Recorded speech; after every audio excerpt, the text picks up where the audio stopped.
আসসালামু আলাইকুম এভরিওয়ান, কেমন আছেন সবাই? আশা করি ভালো আছেন। তো আমিও কিন্তু আলহামদুলিল্লাহ ভালো আছি।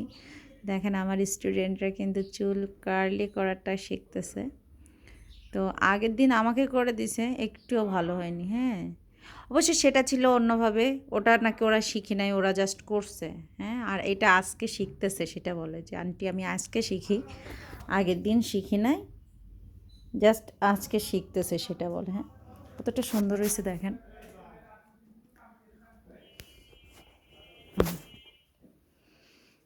মাশাল্লাহ, এটা মাথাটা একটু ইয়া করো। হ্যাঁ, মাশাল্লাহ, অনেক সুন্দর হয়েছে, অনেক সুন্দর হয়েছে। আসলে আমি কিন্তু কোনো রকমের কোনো স্প্রে ইউজ করে নাই, জাস্ট একটু দেখানোর জন্য ওদের যে কেমন হবে এটা দেখানোর জন্য। তো মাশাল্লাহ অনেক সুন্দর হয়েছে। আর যারা যারা শিখতে চাচ্ছেন তারা কিন্তু বুকিং করতে পারেন আগে থেকে, যেহেতু আমার স্টুডেন্ট আছে। আর যারা পার্লারের কাজ শিখতে চাচ্ছেন, হ্যাঁ, তারা কিন্তু শিখতে আসতে পারেন golden any beauty parlour and ladies কর্নারে। হ্যাঁ, আসলে ভিডিও আপডেট দেওয়া হয় না, আসলে আমি খুবই ব্যস্ত থাকি মোটামুটি আলহামদুলিল্লাহ। তো যে কারণে ভিডিও আপডেট দেওয়া হচ্ছে না।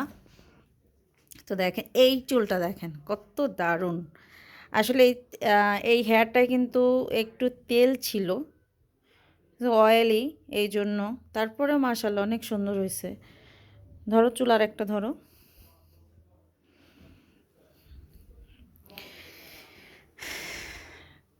আসলে সময় সাপেক্ষের জন্য অনেক কিছু করা হয় না। উম, প্রতিনিয়ত আসলে কি আর দ্বিতীয় কথা হলো গিয়ে অনেকে বউ সাজতেছে, এটার সাথে ধরো না, বউ সাজতেছে আমি ছবি পোস্ট করতে পারতেছি না, অনেকে অনেক কিছুই করতেছে কিন্তু ছবি পোস্ট করার আসলে সময়ও নেই। আর সময়ের সাথে পেরে উঠতেছি না। আর হ্যাঁ, এই যে দেখেন, এটা চুল ধরো, এটা এটা দেখছো কি এসে যে নিচেতে এরকম অল্প। এই চুলটা যদি তোমার তেল না দেওয়া থাকতো তাহলে আরও সুন্দর আসতো চুলটা। আরও নিচে হবে, কেমনে ধরলে? হ্যাঁ, এটা আরও নিচে যাবে, এটা হ্যাঁ, গুড।